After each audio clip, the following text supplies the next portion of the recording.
Hey everyone, thanks for coming back to check out the next video in this series about my first short film.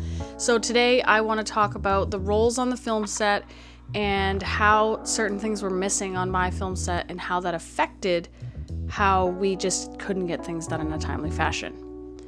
One of the biggest problems I had on my set was not having an assistant camera. So this meant that I had nobody tearing the camera down, putting the camera back together, changing the settings, changing the batteries, bringing lenses from one place to another. And there were points where the set was kind of big. We were shooting in a school, so we were running up and down the hallways, multiple levels, and we just constantly were like, shit, I need this piece of gear. It's downstairs all the way over on that side. You know, when we had to put the camera on the Ronin, everything had to get shut down because the camera operator, who was the cinematographer, had to do everything. Now, we didn't send him running because that would have just been crazy. But I can tell you right now, I definitely ran for gear as the director.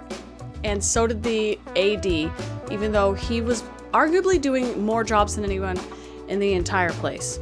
And we also did have a couple people here and there that we were sending, which is kind of even worse because you don't have a dedicated person and then you don't know where that person is. Everyone who was there had a job. So if somebody was running for gear, they weren't doing their job. That's a problem.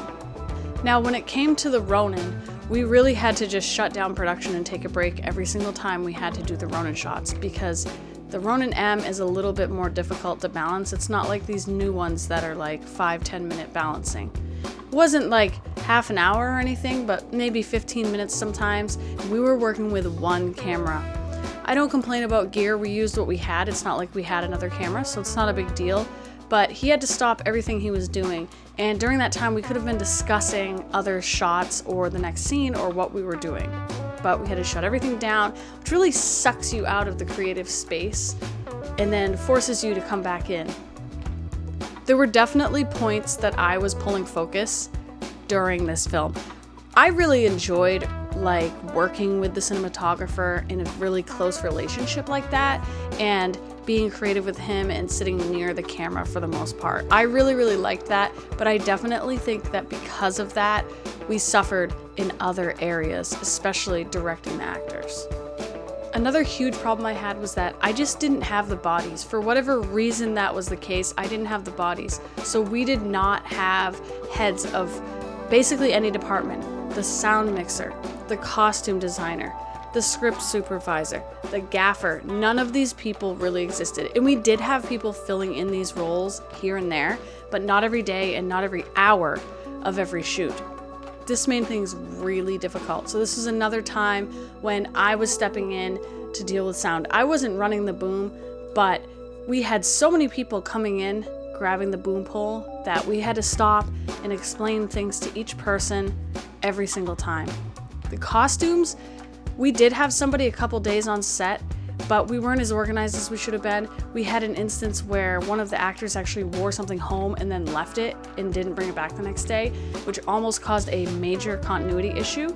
We managed to work it out, but things like that are hugely important. There were times that I was on set and the actors came and they weren't dressed in the right clothes.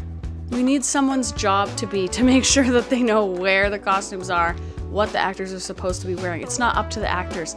And as a director, when I'm in that space and then everyone steps on set and they're not dressed properly, I'm just like, I'm totally taken out of what I'm supposed to be doing, and it's a huge nightmare. When it comes to lighting, the AD was basically running the gaffing department, which is a full-time job, especially because the people that were doing the lights really didn't have any experience or very little experience doing that. So not only was he trying to lead them, but we were designing the light on set then and there. And I wanted it to look really good, so we couldn't really afford to just say, whatever. So that was really difficult. It was a lot of work for him when he was trying to answer everyone's questions every 5 seconds. If I had a nickel for how many times I heard on set coming out of my mouth or somebody else's mouth, what page are we on? Where are we at? Script supervisor was a huge job. We had someone on set. Sometimes they did a good job. Most of the time, sometimes they weren't there or they weren't where they were supposed to be. or they just didn't really know what was going on, which really wasn't their fault. I did have breakdown sheets, which really should have told everybody exactly where we were, but for some reason there was disorganization on that. And again, this is another one of those things that I had to stop and I had to grab things and look and say, okay, where are we at? Which pulled me out of my creative spot every single time. I'm just going to say that the number one thing that we should have done is spend more time with the actors. We should have rehearsed, we should have done the blocking, we should have had table reads. We really didn't do any of that. I did go through the script with the two main actors probably on 2 occasions. So I actually did not really block at all. And the rest of the actors came to set with their lines memorized, luckily, but I had never heard them. We never rehearsed it. You know, we didn't have time, but I would never ever start this process again without having the time. If I thought I didn't have the time, I would either make it or I would change the date or I would find a way. I would not start without blocking, because then your lighting is messed up and it's so much work to get things the way that you want, the way you see in your mind, or even just to work in general. The actors that came to set that had experience, so that would be Amanda, who played the mother, and Dave, who played the principal, they had experience, so when I was making a couple changes or saying things that I wanted them to do differently, they were able to do it like that, and they understood, and I feel like both of those actors really dug into that character, and they understood. They read the script, they knew where that person was coming from, they knew where Sam was coming from, because they're delivering all their lines to her, and they really got it. I was super impressed with them, and that just goes to show professional actors are the ones that you want, you know, obviously. So that helped a lot, but when it came to the actors that didn't have the experience, it was really hard for me to nail it in as to what those characters were really feeling just from them reading the script. So more time, more explanation, and getting to know the character deep down inside.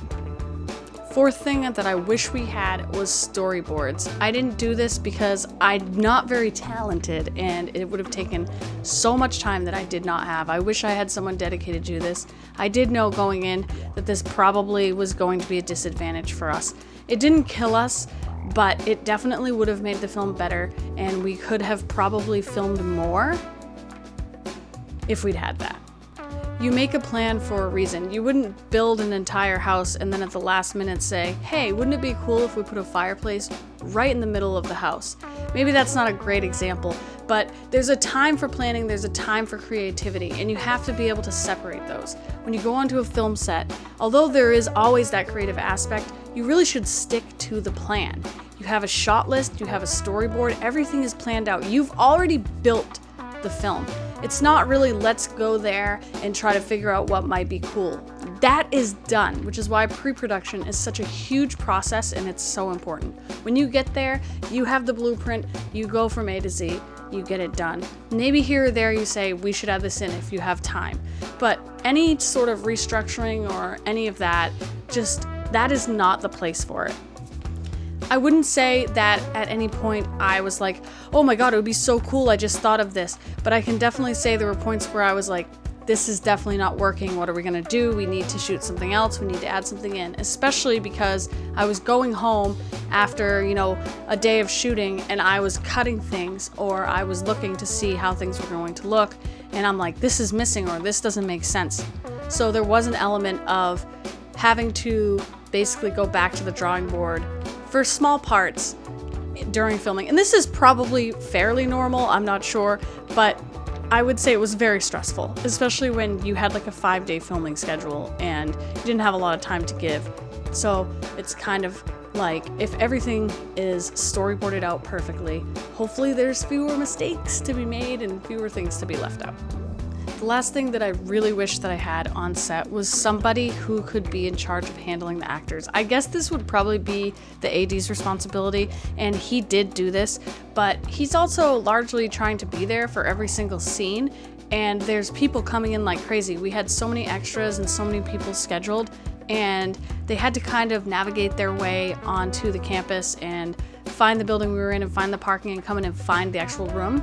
And we gave very detailed directions, but it was still difficult for people, and they were trying to find us, and they weren't sure when they were going to be called. We were mostly on schedule, pretty good, but they were kind of here, there, and everywhere, and I didn't really have anybody to kind of wrangle them up and say, hey, I need you to stay here, this is what you need to be doing, this is when we're going to do it. So that was a little bit stressful for me because everyone's asking me a million questions. People are calling me and texting me. My phone was on silent.